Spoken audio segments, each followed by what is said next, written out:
now my distinguished honor to introduce the United States Secretary of State, Mr. Antony Blinken, who will open this ministerial side event on women, peace, and security. Mr. Secretary.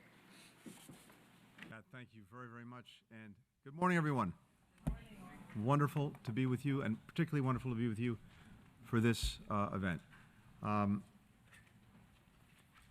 our co-chair, my friend, the Foreign Minister, Lemonetta, and to the UN Women's Executive Director, Simon Bauhaus, thank you for your leadership on this vital issue, and it's very gratifying to know that Romania will be carrying the torch going forward.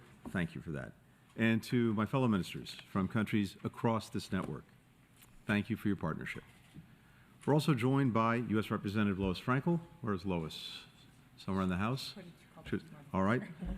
We're joined in spirit by U.S. Representative Lois Frankel, who has been a champion of women and girls as a co-chair of our Congressional Women, Peace, and Security, or WPS caucus.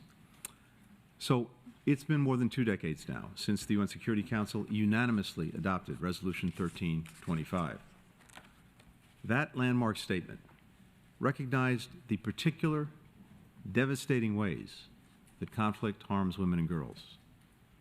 Combatants use rape, forced marriages, and other forms of gender-based violence as weapons of war. Fighting, interrupting access to essential health services, including critical maternal care. Compared to boys, girls living in conflict zones are more than twice as likely to miss school, and then less likely to return to the classroom afterward. And all too often, efforts to prevent radicalization and stop violence forget that women can be combatants too. At the same time, the Security Council declared that women play a critical role in building peace and strengthening security. When peacekeeping forces include women, they're better able to build trust with the communities they're protecting and address the unique challenges that women and girls face in post-conflict societies. The research also shows that when women are meaningfully involved in negotiating peace agreements, there's a higher chance the deal will be reached. And those agreements, in turn, are 35% more likely to endure. Now, I get to see this day in, day out in my work. I know that it is real, and it's very powerful. Women's leadership is essential in times of war and in times of peace. So, it's imperative that the experiences and perspectives of women, in all of their diversity, are included in initiatives to deliver aid, to end conflict, and to strengthen security. For the United States, we are deeply committed to making progress on these fronts, including through the State Department's Office of Global Women's Issues, led by Ambassador Geeta Rao-Gupta, who is with us today. And I'm so glad to have leading our efforts. This year, we're co-chairing the Women, Peace, and Security Focal Points Network. This is the organization established to try to translate the words of Resolution 1325 into concrete action. So, in this work, we are trying some new strategies. For example, we saw the need for more collaboration at a legislative level, as more countries across the globe strive to pass laws, including women and girls in matters of peace and security.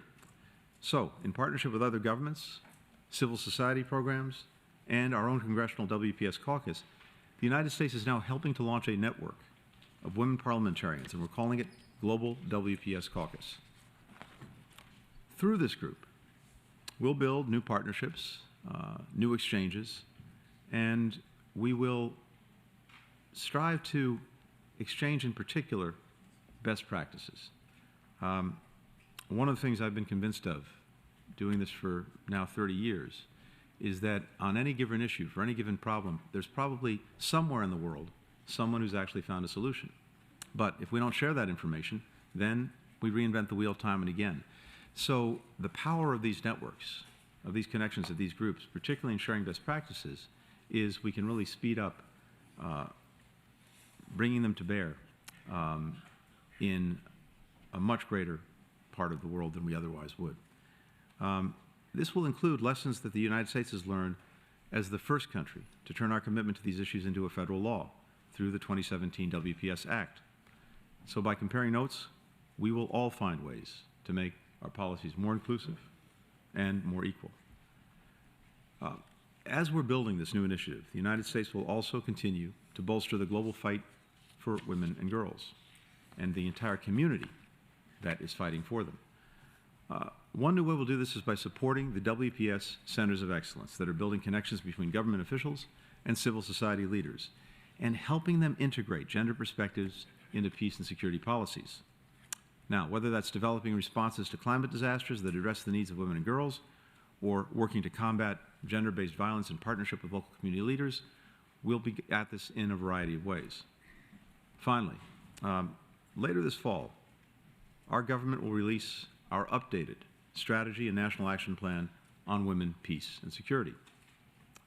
This document is informed by years, quite literally years of research, years of consultation with civil society, experts, and it outlines how we'll incorporate the needs and the perspectives of women and girls into our own diplomacy, defense, development policies going forward in the years ahead. So I'm very much looking forward to bringing this to fruition and sharing the results with so many of you. Last note I wanted to leave you with. As we move forward with these efforts, we will continue to draw support and inspiration from this network and all of its members. I'm convinced that together we actually have an opportunity to make the world just a little bit safer, a little bit more peaceful for women and girls, but in turn for all of our people. And if we can do this together, I think we will be able to take great satisfaction in actually having made some progress. So I thank you all, not just for being here today, but for being there every day in this work. As I like to say, these gatherings are important because it focuses all of our minds and attention on a critical issue. But it's a one day. It's the 364 days that follow that really make the difference. Thank you. Thank you very much.